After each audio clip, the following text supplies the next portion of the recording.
día de hoy voy a llevar la predicación en 1 Samuel 16 y los invito a que vayan buscando 1 Samuel 16, pero antes de eso yo quisiera hablarle de una historia muy interesante. Para el año 2000 se realizaron los Juegos Olímpicos en Sydney como tal. Y había un hombre que quiero hablar de esa persona, se llama Eri Musambani. Eri Musambani es de una tierra del continente africano que se llama Guinea Ecuatorial, un país. ¿Alguna vez han escuchado de ese país? Quizás mucho, en lo personal, yo no sabía de ese país. Pero bueno, es interesante también conocer un poco más de geografía. Esta persona fue a la disciplina de natación con la intención de representar a su país. Para darle una idea, yo tengo una gráfica acá que le quiero mostrar. ¿Cuál era el tiempo de Eri Musambani? Porque Eri Musambani creó un récord, pero no era el récord del mejor nadador, sino del peor nadador de la historia. Y quiero que tengan una idea más o menos. En la segunda línea dice que él creó un récord de 1 minuto 52 segundos.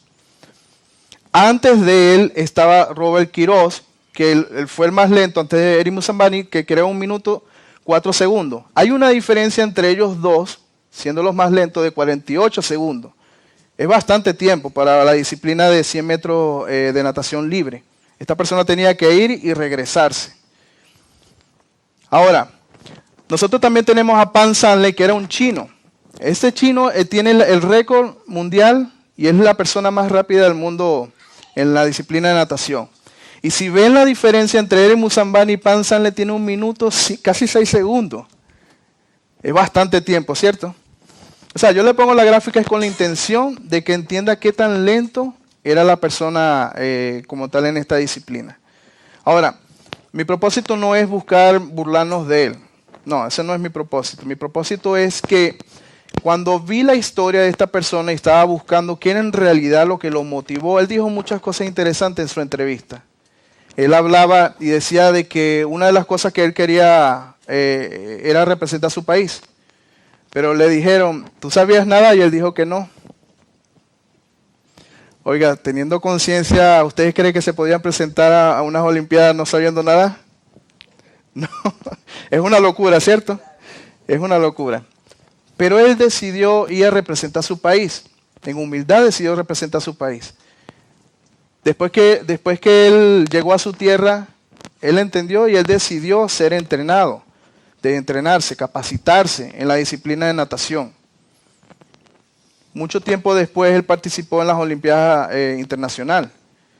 No solo con eso, al tiempo él fue nombrado entrenador nacional del equipo de Guinea Ecuatorial.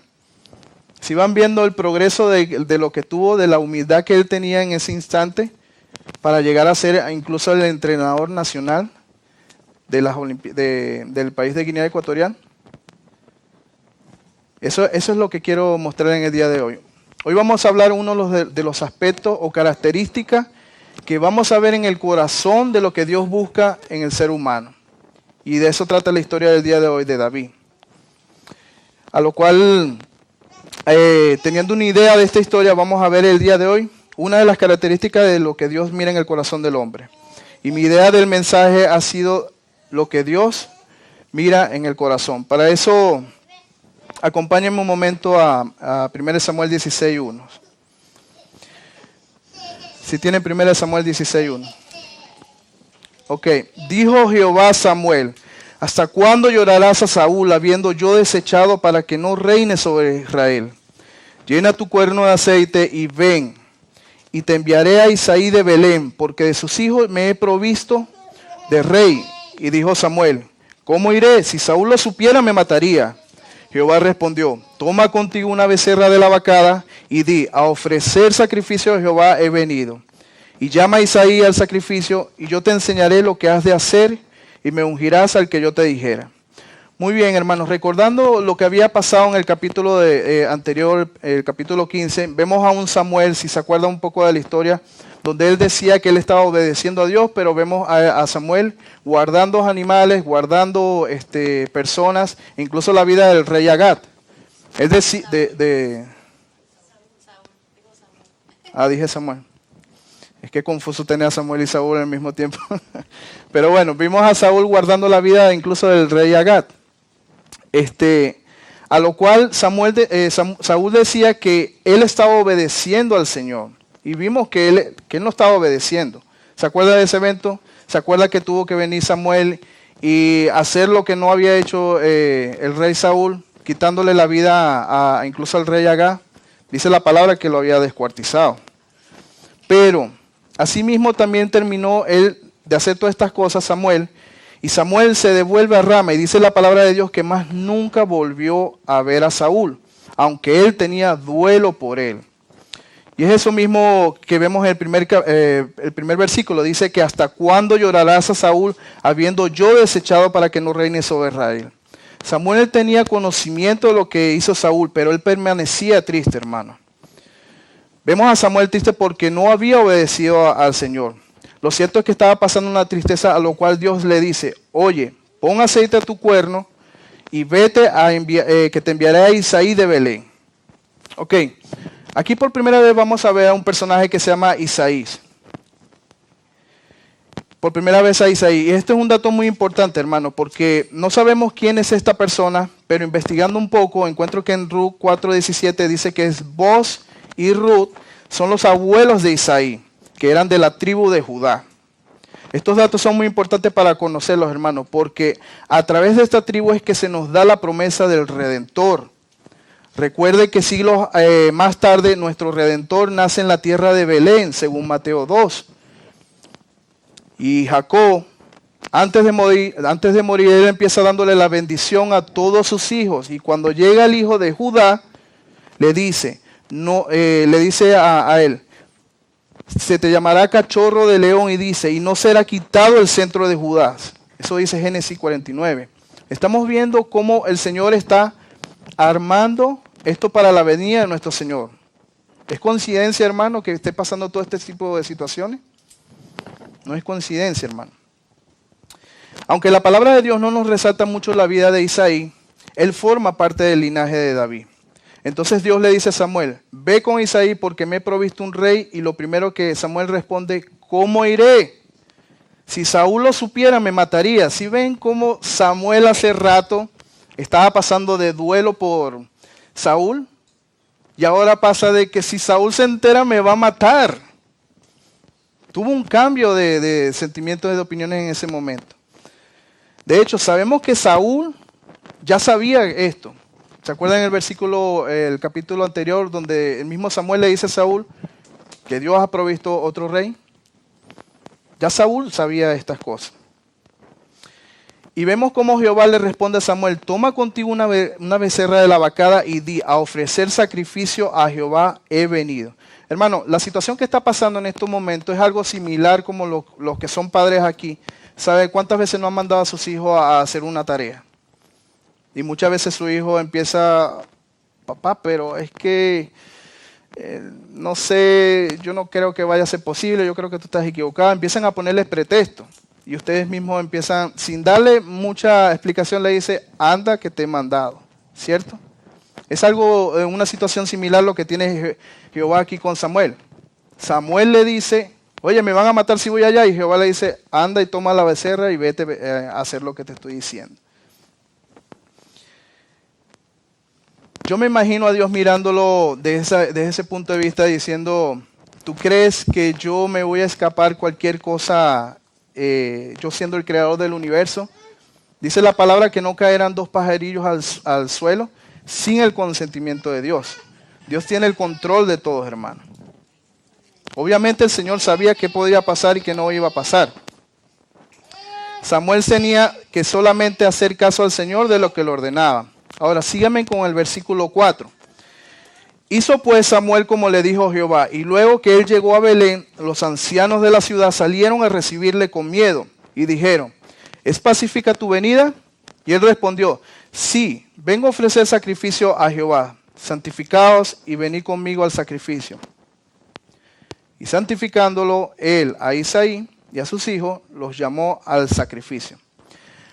Ok, en estos pasajes vemos dos cosas, hermanos. Vemos que le tenían miedo a Samuel y la santificación. ¿Por qué los ancianos le tuvieron miedo al profeta Samuel si mayormente era un honor recibirlo a él? Porque ellos sabían muy bien, probablemente era el evento que tuvieron con el rey Agag. Sabían lo que había hecho Samuel con el rey Agag. A lo mejor esto creó mucho miedo y temor entre ellos.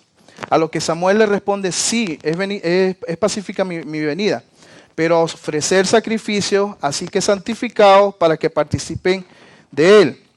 Me gusta cómo lo traduce la Biblia de las Américas. Dice, conságrese y vengan conmigo al sacrificio. Aquí Samuel está santificándolos para la ceremonia. Era un rito que era importante. No podían presentarse de una manera impura ante el Señor. Lo interesante de lo que vemos aquí hasta ahora, hermano, es de lo que se va desarrollando en el texto. Es que solamente Dios y Samuel sabían el motivo de lo que iba a pasar en el sacrificio. Isaí y sus hijos no entendieron el porqué de la ceremonia. Versículo 6. Y aconteció que cuando ellos vinieron, él vio a Eliab y dijo, de cierto delante de Jehová este es ungido. Y Jehová respondió a Samuel, no mires a su parecer ni a lo grande de su estatura, porque yo lo desecho. Porque Jehová no mira lo que mira el hombre, pues el hombre mira lo que está delante de sus ojos, pero Jehová mira el corazón.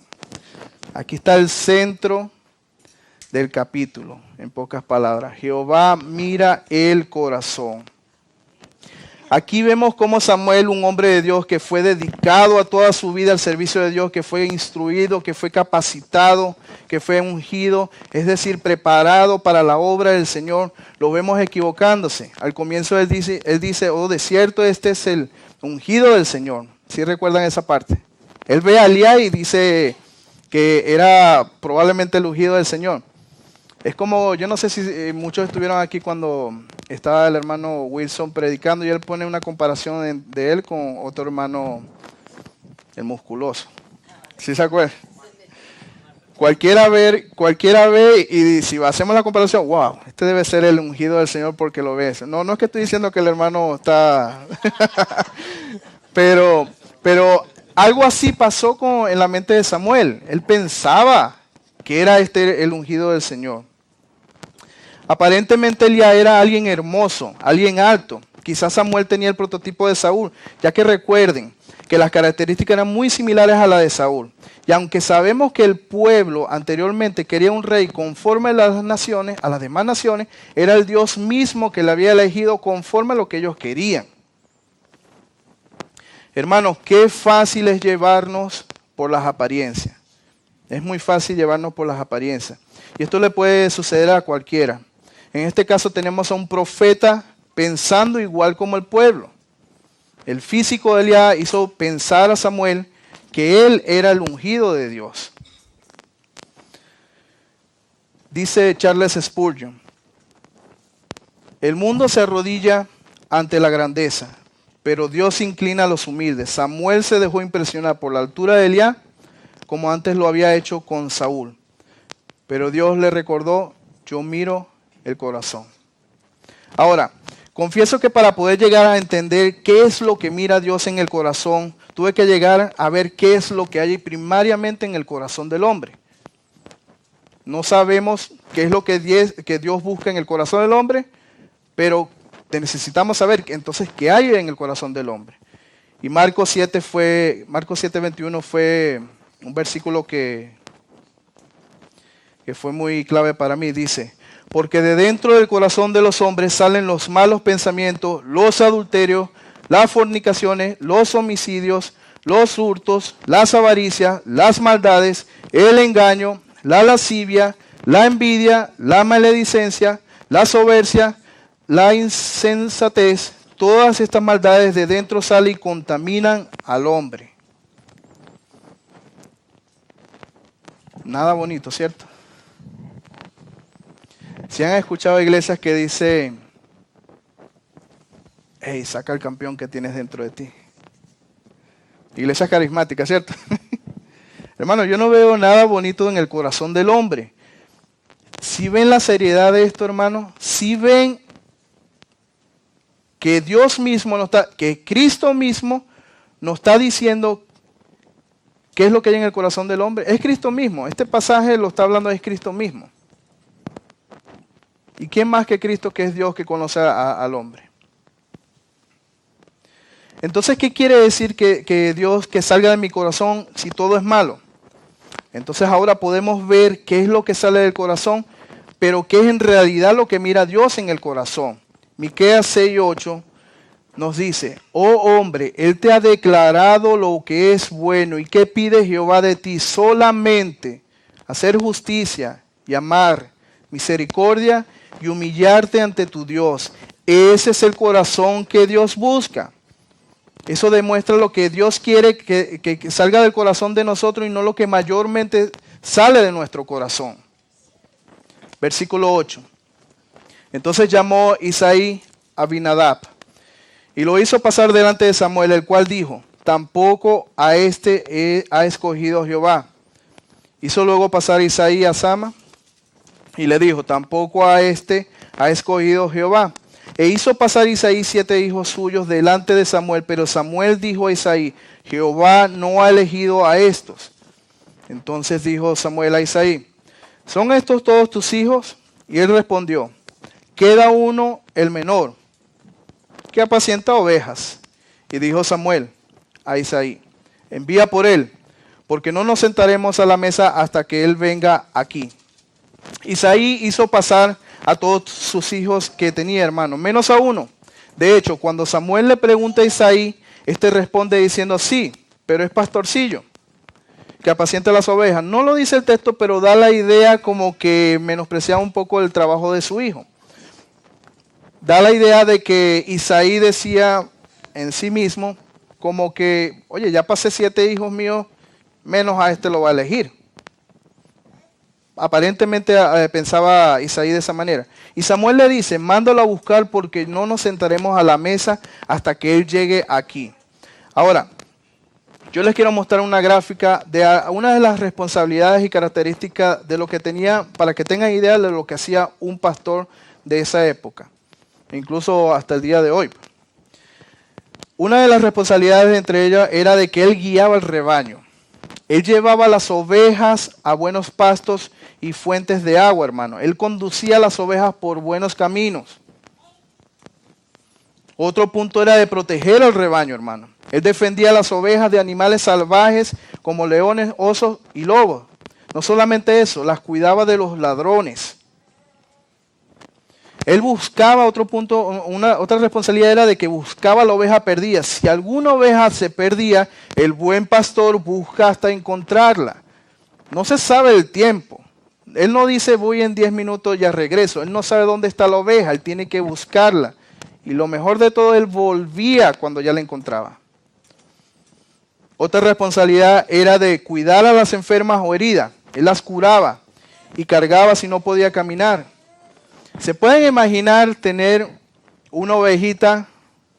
Depende del tamaño, porque pueden haber ovejas adultas. Y obviamente montárselas acá, si no podía caminar, tenía una pata quebrada o algo así.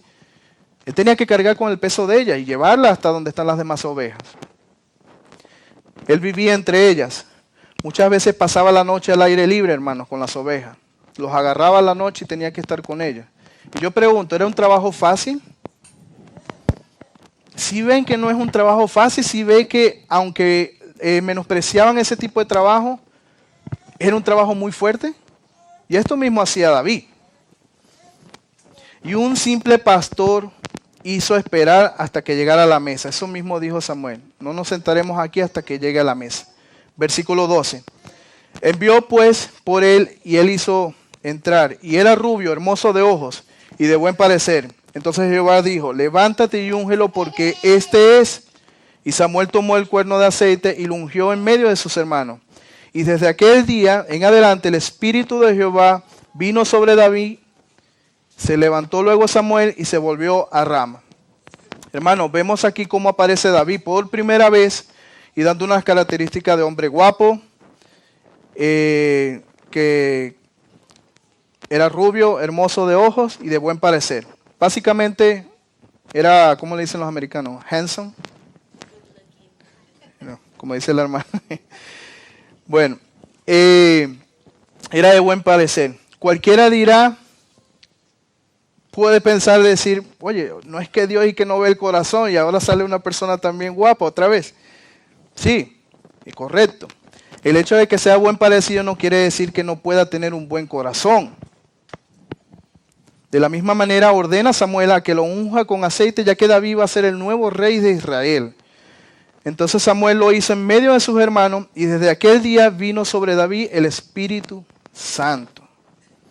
Y lo que Dios está haciendo con David, hermanos, al ungirlo, es darle su Santo Espíritu y es dándole la capacidad, la preparación, la sabiduría necesaria para que pueda guiar al pueblo de Dios, el pueblo de Israel, y no con las fuerzas de David. Dice el verso que luego se levantó Samuel y se devuelve a Rama. Y yo pregunto, ¿y David? ¿Qué pasó con David ahí? Bueno, si aparentemente David estaba ejerciendo una función de pastorear las ovejas, antes que lo llamaran a ungirlo, lo más seguro es que él se tuvo que devolver a hacer lo mismo. Eso es lo que Dios está buscando. Un corazón humilde, un corazón que se comporte de la misma manera. Ella sabía que era el rey de Israel. Y él aún así se devolvió a hacer la labor que tenía que hacer. Ahora, vamos a ver ahora una segunda parte del capítulo 16. Y quiero que me sigan en su Biblia con el versículo 14. El espíritu de Jehová se apartó de Saúl y la atormentaba un espíritu malo de parte de Jehová. Y los criados de Saúl le dijeron, he aquí ahora un espíritu malo de parte de Jehová te atormenta. Diga pues nuestro Señor a tus siervos que están delante de ti, que busquen a alguno que sepa tocar el arpa, para que cuando esté sobre ti el espíritu malo de parte de Dios, él toque con su mano y tengas alivio. Hermanos, para muchos en nuestras vidas nos cuesta creer cosas de las personas que estimamos, sean familiares, amistades e incluso hasta famosos. Personas que se encuentran en el entorno de nosotros, en especial cuando vemos a alguien dar un buen testimonio y nos enteramos de que ha hecho algo malo. Y viene la expresión como que, oye, yo no creo que el hermano haya hecho esto, me cuesta creer ese tipo de cosas como tal. A diferencia de los seres humanos, algunos pretenden, muestran una piedad y luego cuando hacen algo que en verdad les llama, muestran el verdadero yo, ¿cierto? Otros piensan de otra manera y dicen, a mí no me importa qué es lo que piense la gente, yo soy como yo soy y yo soy espontáneo y expreso lo que tenga que hacer. Es un poco más sincero cómo son las personas, pero eso no quiere decir que eso sea lo correcto, hermano. Esto en comparación con Dios, el autor nos quiere dejar claro, o Dios mismo nos quiere dejar claro que yo, Jehová, pongo el espíritu malo y lo quito si deseo. Recuerden lo que decía Daniel 4:35, todo lo que yo desee, eso haré, y no hay nadie que detenga su mano. El Señor puso el espíritu malo en David, en Saúl. Una de las personas que sufrió bastante, hermano, fue Job. Y en el contexto de sus tribulaciones que pasaba Job, su esposa viene y le dice, maldice a Dios y termina de morirte. ¿Y qué fue lo que le dijo Job? Hablas como mujer necia. ¿Aceptaremos todas las cosas buenas que vienen de la mano de Dios y nunca lo malo? Job le dice, eres una mujer necia. Hablas igual que ella. Ellos no conocen a Dios. Job sabía quién era Dios. Otra cosa de lo que vemos en el texto es que los criados aconsejan a Saúl a traer a alguien que sepa tocar. Y aquí está hablando de tocar un instrumento. No sabemos las razones de por qué los hebreos creían que traer música a los oídos de Saúl pudieran darle como algún tipo de alivio. Pero este era el consejo que ellos le daban a Saúl. Versículo 17. Y Saúl respondió a sus criados, buscadme pues ahora alguno que toque bien y tráemelo. Entonces uno de los criados respondió diciendo, he aquí yo he visto a un hijo de Isaí de Belén que sabe tocar y es valiente y vigoroso y hombre de guerra, prudente sus palabras y hermoso. Y Jehová está con él. Y Saúl le envió mensajero a Isaí diciendo, envíame a David tu hijo, el que está con las ovejas. ¿Ven cómo David sigue en su humildad haciendo el trabajo de pastor? Aquí vemos cómo Saúl acepta la ayuda de los criados, hermano. Él no busca el consejo de Dios. Saúl no busca el consejo de Dios. Y él busca más bien una solución humana. Asimismo, como nosotros muchas veces, en vez de rogarle a Dios por una enfermedad que tenemos, vamos primariamente a tomar medicamentos. Ojo, no quiero decir que esté mal tomar medicamentos. Hay que hacerlo. Pero principalmente debemos orarle al Señor para que nos quite el tipo de enfermedades que tenemos. De hecho, Santiago 5:14 dice, ¿está alguno enfermo entre vosotros? Llame a los ancianos de la iglesia y oren por él. Oren por él, ungiéndolo con aceite en el nombre del Señor. Ellos aplicaban la medicina. Esa era la medicina de aquel tiempo, el aceite. Y ellos le aplicaban la medicina. Pero no solamente eso, oraba al Señor primariamente. Hermano, el mismo Dios que sana a través de doctores provee medicina para nuestros cuerpos también. Es el mismo Dios que te dice que debes de creer en Él, que te va a sanar. Nosotros no somos tan distintos de Saúl, hermano. Saúl no buscó el consejo de Dios y se fue al mundo a buscarlo y lo buscó en los criados. Debemos siempre orarle al Señor, hermanos. Pero ahora miren, Dios en su compasión, en su amor, en su misericordia, Él permite que todas estas cosas pasen en la vida de Saúl para que él tenga alivio después de algo. Aunque Saúl no buscaba a Dios. ¿Vieron a Saúl buscando a Dios? Él buscó el consejo de los criados. Y aún así el Señor le manda a través de David para que tenga alivio a través de las canciones. Ahora, lo interesante de estas cosas es que vemos a los criados dando características de David a Saúl. Él sabe tocar, él es valiente, es vigoroso, es hombre de guerra, prudente en las palabras, hermoso, y Jehová, y lo más importante que Jehová estaba con él. Hermano, quizás usted dirá, bueno, yo no sé tocar nada, comparándose con David. Yo lo único que sé fue tocar la bocina del carro. Quizás usted dirá, valiente, si más bien ando corriéndole al departamento de ICE. ¿Qué valiente voy a ser yo? Hombre de guerra. La última batalla que le gané fue a mi esposa y la gané porque ella me pidió perdón, quizás. Vemos cualidades que el Señor presenta aquí de David. Y Saúl más bien, y volviendo al tema, y Saúl le manda a llamar y le dice, a Isaí, envíame a David, tu hijo, el que está con las ovejas. Versículo 20. Y tomó Isaí un asno cargado de pan, una vasija de vino y un cabrito. Y lo envió a Saúl por medio de David, su hijo. Y viniendo David a Saúl, estuvo delante de él, y él le amó mucho, y le hizo su paje de armas. Y Saúl envió a decir a Isaí, yo te ruego que esté David contigo, pues ha hallado gracia en mis ojos. Y cuando el espíritu malo de parte de Dios venía sobre Saúl, David tomaba el arpa y tocaba con su mano, y Saúl tenía alivio, y estaba mejor. Y el espíritu malo se apartaba de él. Es interesante cómo vemos aquí a Isaí enviando a su hijo con Saúl. También vemos a Saúl amando a David al punto que lo hace paje de armas, recordando un poco qué era lo que era un paje de armas. Era aquel que era un asistente militar que acompañaba al líder a las guerras. Lo que le está diciendo Saúl a David es, tú me vas a acompañar en las guerras. Y para muchos era un privilegio ser un paje de armas de un líder. También vemos aquí cómo David trae descanso, paz, tranquilidad a Saúl al tocar el arpa con su mano. En la Biblia de las Américas me gusta cómo lo dice. Él toca hábilmente con sus manos. Hábilmente. Dando a entender que era alguien que sabía tocar. Y por último, Saúl es aliviado con la música y el espíritu se va. No solamente Dios pone el espíritu malo a Saúl, sino que también trae la medicina. Amén.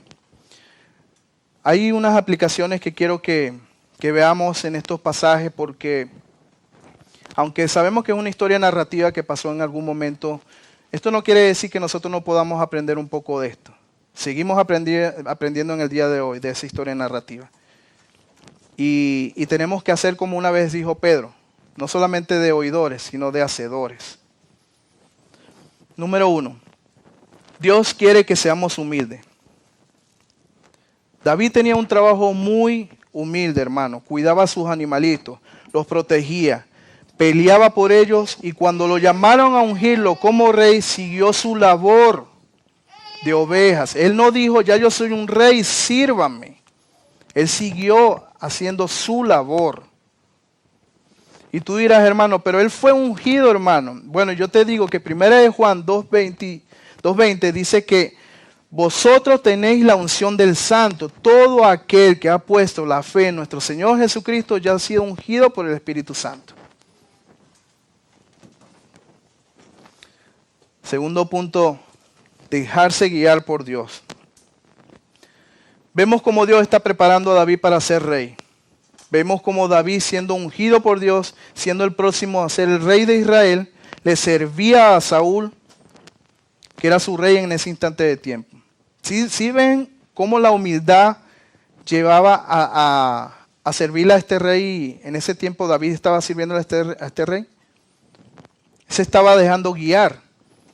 Era el mismo caso ¿se acuerdan la historia que le hablaba de Erimus Albani? Al comienzo del sermón. Él se dejaba guiar, él entendió que no podía hacer nada, él tenía que dejarse guiar, él recibió entrenamiento. La humildad lo llevó a hacer ese tipo de cosas. En el proceso para ser rey, David siempre se dejó guiar por Dios. ¿Cómo? Recuerden que recibir la unción era recibir la capacitación del Espíritu Santo. Y eso no ha cambiado en el día de hoy, hermanos. El Señor nos sigue capacitando a través de su Espíritu. Recuerden el versículo que estábamos viendo el mes pasado, de Gálatas 5:22 al 25, donde habla de los frutos del Espíritu. Bueno, Dios te anda capacitando para que andes en el Espíritu. Él te da las herramientas. Eso es dejarse guiar por Dios. Número 3, confiar en la providencia de Él. Dios está trayendo un nuevo rey. David va a ser la prefigura de nuestro Señor Jesucristo. Esto es un modelo de lo que se está anunciando cuando llega nuestro Señor Jesucristo. Vemos a Dios también dándole un espíritu de tormento a Saúl, ¿cierto? ¿Se recuerdan de eso? Pero también vemos a Dios mismo dándole la medicina a Saúl, aunque no buscaba el favor. Samuel no buscaba el favor de Dios. Y Dios mismo ha tenido misericordia de Saúl, dándole esa medicina a través de la música. Job 5:18 dice, porque Él inflige dolor, pero da alivio. Él hiere, pero sus manos también sanan. Es el Dios mismo que nos da todo, hermano. Dios mismo nos provee todo, hermano. Como conclusión, hermano, quiero traer esto, que en resumen nosotros debemos practicar esa humildad.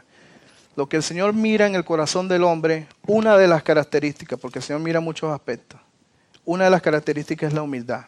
David era muy humilde en todo momento, a pesar de que ya había sido ungido por el Espíritu Santo y era el próximo rey de Israel. Dejarse guiar por el Señor y confiar siempre en la providencia de Dios. Amén. Ok, vamos a orar, hermano. Padre, yo sé que tú has sido muy fiel y bueno con nosotros desde antes que nosotros estuviéramos vivos, mi Señor, antes que naciéramos. Tú has provisto mucha misericordia, mucha gracia a través de los siglos, mi Señor. Y hoy nos levantamos, mi Señor, y muchas veces no somos tan agradecidos, Padre, porque vemos el día como un día normal, otro día más de vida. Y no es así, mi Señor. Mi Señor, yo te pido encarecidamente que pongas esa gracia que tú has puesto en el corazón de todo el mundo, y que nosotros seamos agradecidos en todo momento, Padre. Hoy escuchamos tu palabra y no todos tienen esa dicha de escuchar tu palabra, mi Señor. No solamente un domingo, el siguiente domingo, el anterior, Siempre estamos escuchando tu palabra, mi Señor. Y tú nos hablas constantemente, mi Señor. Qué bendición es poder escuchar de ti, mi Señor. Y a veces no valoramos ese tipo de cosas, Padre. Padre, gracias por la bondad que has tenido con nosotros en el día de hoy. Gracias por mis hermanos que se encuentran aquí y también por mis hermanos que no han podido venir. Yo te pido que los cuides en todo momento, mi Señor. También te pido de una manera especial, hoy vamos a tener un evento, mi Señor, aquí, que tú puedas bendecir este tiempo, mi Señor. Tú has provisto en la mesa y hoy podemos ver eso, Padre. Queremos darte la gloria, queremos darte la honra en todo momento. Gracias por todo lo que has hecho por el nombre de nuestro Señor.